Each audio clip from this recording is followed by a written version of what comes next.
Assalamu alaikum wa rahmatullahi wa barakatuh.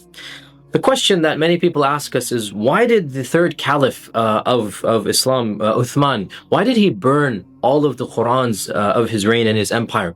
And this is viewed as being something sacrilegious, something that shows that there were Qur'ans that were somehow wrong.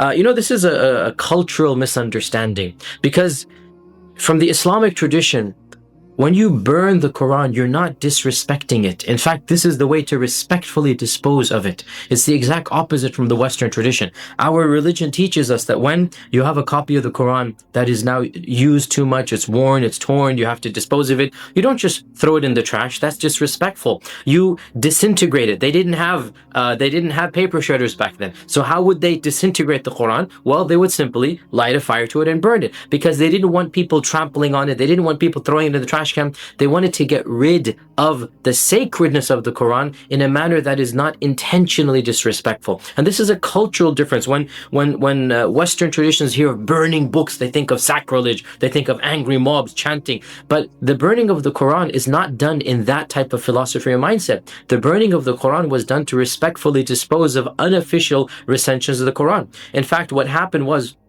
after the death of the Prophet Muhammad, peace be upon him, the Quran was compiled within 2 years after his death.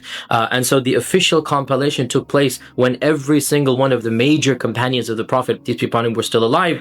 But this official recension of the Quran was not made obligatory upon the entire caliphate, upon the entire Islamic nation.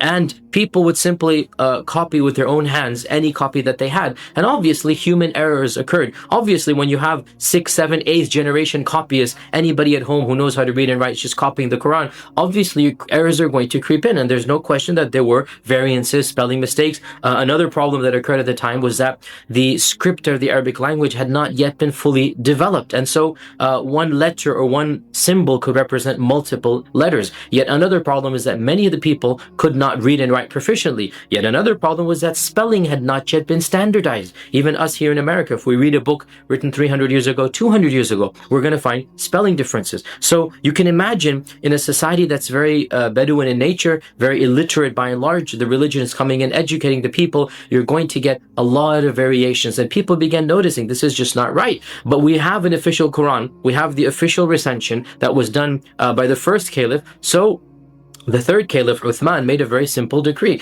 and he said, look, anybody who wants a copy of the Quran has to copy it directly from the master copy. And to facilitate this, Uthman made a number of master copies from the original one. And he sent one master copy to every major city in the Islamic province. And this master copy was kept in the Grand Mosque of the city. And from then on, anybody who wanted a Quran was free to go to the master copy and copy it directly from the original copy that was in the main mosque of the city. Therefore, when this was done, Uthman then said, anybody who has a private collection, anybody who has his own handwritten Quran that's 7th, 8th, 9th generation away, you need to dispose of it. And how is it disposed of? The way that you dispose of Qurans is you burn them. And so everybody, there was no hue and cry, everybody voluntarily agreed, this is a great idea. Why shouldn't we go directly to the source? Why shouldn't we go directly to the official Quran? And so everybody agreed, and therefore the people's Qurans were compiled by the authorities. They didn't go house to house searching for them. They didn't go confiscating. It was a voluntary move, and everybody agreed because it makes sense. Everybody understood the problem, that you're going to get scribal errors, you're going to get punctuation marks, you're going to get all of these problems unless you go directly to the original. So the Caliph Uthman standardized the copies of the Quran, and therefore from his time up until our time, there has never been 2 copies of the Quran that are different even in one letter or one word. And this is because of the far-sightedness of the Caliph Uthman, and it's something that we're forever grateful for. And really, Muslims are very humble and very proud and very grateful to God that they're the only religious group that can with so much authority say that their scriptures really have been preserved authentically as their prophet intended them to be, in the language of their prophets. Hardly any other religion can say this. Even Judaism and Christianity, they're not really preserved in the language of their prophets. Within a few years after the death of the prophets, the Quran is the most protected of all scriptures. And in fact, we as Muslims believe that God, in his divine wisdom and plan, has protected the Quran from any type of alteration, from any type of deviation, from any type of